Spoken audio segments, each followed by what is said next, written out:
تو آپ صاحب آج کی افغانستان کی صورتحال دیکھیں نا تو ایک بڑا خوبصورت وہ علامہ اقبال کا شعر ہے, ہمیشہ ایک مسلمان کو موٹیویٹ کرتا ہے کہ کافر ہے تو شمشیر پہ کرتا ہے بھروسہ, مومن ہے تو بے تیغ بھی لڑتا ہے سپاہی. اب دیکھیں ایک طرف اس شعر کی آج مجھے سمجھ آئی, یقین کریں عملی مظاہرہ اس شعر کا دیکھ لیا نا آپ نے. وہ دیکھیں ایک طرف جناب والا ڈالرز ہیں, اتنا اچھا اسلحہ ہے, یعنی کہ ایک تو ہے نا وہ اسلحہ کسی سے لینے والا جو دوسری قوموں کو, دوسرے ممالک کو, دوسرے کنٹریز کو ایمونیشن پرووائڈ کرنے والا ملک ہے, ٹھیک ہے. اتنے ہیوی جہاز ہیں جناب والا, ٹینکس ہیں, بختر بند گاڑیاں ہیں, اور دوسری طرف کیا ہے سلیپر ہے پاؤں میں, ٹھیک ہے, کندھے پہ کلاشنکوف ہے, ایک طرف پرنا ہے, ٹھیک ہے, سر پہ پگڑی ہے, بڑا گندا حالت ہے, اور کہنے کہ بھیا جی آپ نے نا اخیر کر دی ہے, ٹھیک ہے. تو آپ سب کیا آپ نہیں سمجھتے کہ یار دیکھیں جو لوگ آج بھی یہ بات کہتے ہیں جی وہ 1400 سال پہلے کی غزوہ بدر کی باتیں ہیں, وہ غزوہ خندق کی وہ پہلے کی باتیں ہیں. آج کے دور میں کامیابی کے لیے آپ کے پاس اتنی فوج ہونی چاہیے, اتنا پیسہ ہونا چاہیے, ٹھیک ہے, لیکن ثابت کر دیا انہوں نے کہ جب ایمان ہے آپ کے دل میں, ٹھیک ہے, تو وہ جو لوگ باتیں کرتے ہیں صاحب نیوکلیئر ہے, نیوکلیئر جو ہے وہ ٹائم چل رہا ہے دنیا میں, ایک بٹن پہ پورے ملک کو اڑا کے رکھ سکتے ہیں, وہ کدھر باتیں ہیں, وہ کس جہان کی باتیں ہیں, مجھے یہ بتائیں آپ. وہ ان کی آنکھیں دیکھنے والی ہیں کہ یار یہ بنا کیا ہے, ٹھیک ہے. ہم تو کہتے ہیں کہ نیوکلیئر پاور کے بغیر آپ کچھ کر نہیں سکتے, اور یہاں تو نیوکلیئر پاور کے بینڈ پہ جا کے رکھ دیا انہوں نے, ٹھیک ہے. تو کس طرح سے اللہ تعالیٰ نے ان کو فتح سے ہمکنار کیا ہے, وہ بھاگ رہے ہیں, ٹھیک ہے.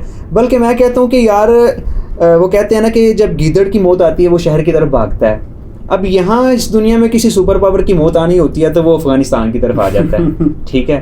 اب دیکھ لینا کہ کتنی کوشش کی انہوں نے, 20 سال تک یار وہ لڑتے رہے ہیں ادھر. اب دیکھیں نا 20 سال تک یار وہ ادھر لڑے ہیں, 20 سال تک انہوں نے اپنا اتنے پیسے ادھر لگائے, $1000 بلین, 1000 ارب ڈالر ادھر خرچ کیا, ٹھیک ہے. اور کہتے ہیں کہ جناب ہم نے افغانستان کی 3.5 لاکھ فوج کو بڑی بہترین تربیت بھی دے دی ہے, اور $600 ارب ادھر انہوں نے اسلحے پہ خرچ کر دیا, ٹھیک ہے. اور نتیجہ آپ دیکھ لیں 20 سال کے بعد وہ ادھر سے دم دبا کے ان کو بھاگنا پڑا. اسی طرح پچھلی صدی میں آپ دیکھیں جو ویتنام میں ان کے ساتھ ہوا, جی آپ بخوبی جانتے ہیں 1955 سے لے کر 1975 تک یہ جنگ ہوئی, تو اس میں اپروکسیمیٹلی یو ایس نے $168 بلین جو ہیں وہ, جو آج موجودہ دور کا ڈالر کا ریٹ اگر ہم حساب کریں تو اس پہ وہ $1 ٹریلین ڈالر جو ہیں وہ بنتے ہیں.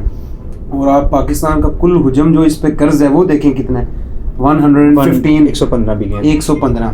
تو یہ دیکھیں کہ کس طرح یہ بڑا مار کا آرائی کرنے آتا ہے, نبرد آزمائی کرنے آتا ہے, لیکن جو پھر مسلمان ڈٹ جاتے ہیں جی بالکل, تو پھر یہ سپر پاور اس کے آگے کچھ بھی نہیں رہتی. اب دیکھ لینا یہ تو اللہ کا بھی وعدہ ہے کہ غزوہ بدر کی ہم بات دیکھیں تو ایک طرف 313 کا لشکر ہے, مٹھی بھر جماعت ہے نا, دوسری طرف ہے 1000 کا لشکر ہے, اور ان کے پاس اسلحہ بھی ہے, جنگجو ہیں, اور یہاں چھوٹے چھوٹے بچوں کو ملا کے صفیں پوری کی جا رہی ہیں. تو اللہ تعالیٰ نے ادھر بھی فتح سے ہمکنار کیا. غزوہ بدر جو ہے یہ ہماری صرف کتابوں تک محدود جو بیٹلز ہیں, جو جن کو ایک انسپریشن ہونا چاہیے تھا ایک مسلمان کے لیے, وہ اب صرف کتاب کی حد تک رہ گئی ہیں.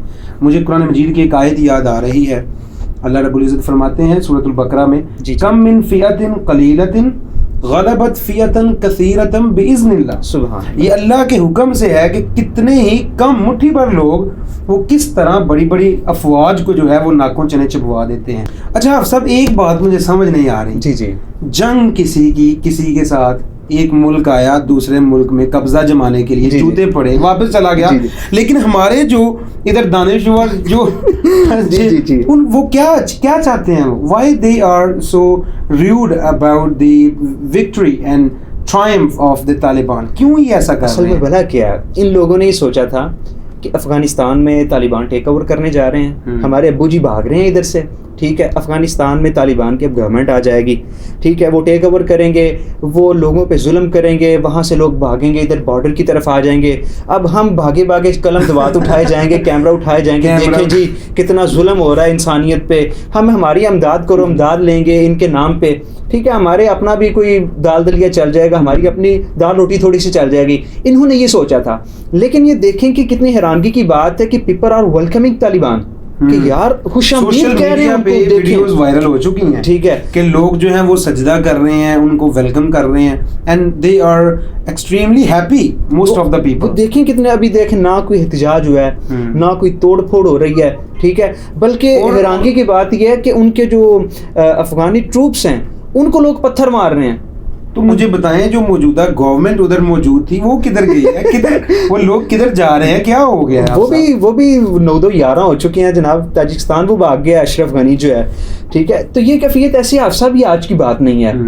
اب اس صدی میں امریکہ ایک نشانہ عبرت بنا ہے, ٹھیک ہے.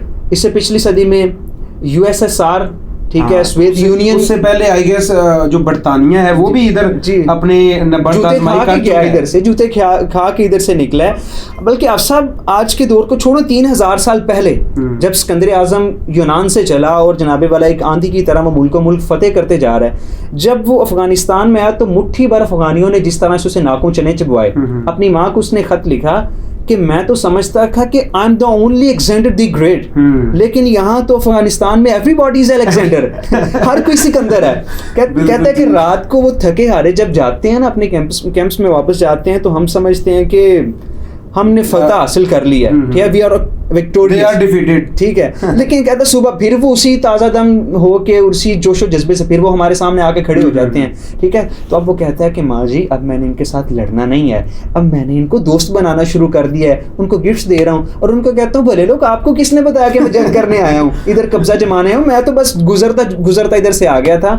اور یہی وجہ آپ صاحب کہ یہ ہسٹوریکل فیکٹ ہے کہ اس چیز کے بعد الیگزینڈر نے ان لوگوں کو اپنا دوست بنایا افغانیوں کو. اور یہی وجہ ہے کہ جب راجہ پورس کے ساتھ ہندوستان میں الیگزینڈر نے آ کے لڑائی کی تو خراسانی جو تھے, افغانی جو تھے, الیگزینڈر دی گریٹ وہ کہہ لیں کہ اسکندر اعظم کے ساتھ ہو کے لڑے ہیں وہ, ٹھیک ہے, کیونکہ دوست بن گئے تھے. یعنی کہ اسی لیے گریو یارڈ آف دا ایمپائرز کہا جاتا ہے افغانستان کو. آج مجھے یہ کامن اس کا جو ہے وہ اس کو نام دیا گیا ہے گریو یارڈ آف ایمپائر, لیکن آج مجھے سمجھ آ گئی ہے کہ اس کو گریو یارڈ آف ایمپائرز کیوں کہا جاتا ہے. یعنی کہ nobody was able to get victory here 300 years ago. اور آج بھی کوئی کسی کے مائی کے لال میں ہمت نہیں, اسی لیے وہ ایک کہا جاتا ہے نا افغان باقی کو حصار باقی. تو حافظ صاحب ہمارے آج بھی دانشور یہ سمجھتے ہیں کہ کامیابی کے لیے بہت زیادہ پاور ہونا آپ کے پاس ضروری ہے, لیکن طالبان نے اس چیز کو غلط ثابت کر دی. بلکہ یار ان لوگوں کی ذہنیت آپ دیکھیں, وہ کیا نام ہے اس خاتون کا, اسما شیرازی, اس کا ٹویٹ ابھی میں تھوڑی دیر پہلے دیکھ رہا تھا. وہ خاتون کہہ رہی تھی کہ I wonder how Taliban could make it without any aid of international power.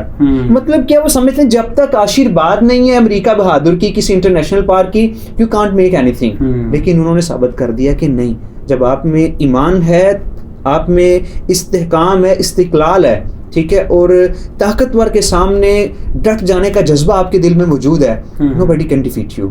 بات آپ سب اتنی سی ہے کہ جب آپ دلی طور پر مضبوط ہیں, جب آپ کے اعصاب مضبوط ہیں, ٹھیک ہے, آپ میں جذبہ ہے, تو کوئی چیز آپ کو شکست نہیں دے سکتی. وہ کیا کہتے ہیں نا کہ یہ غازی یہ تیرے پر اسرار بندے جنہیں تو نے بخشا ہے ذوق خدائی, اور دو نیم ان کی ٹھوکر سے صحرا و دریا سمٹ کر پہاڑ ان کی ہیبت سے لائی. کیا بات ہے.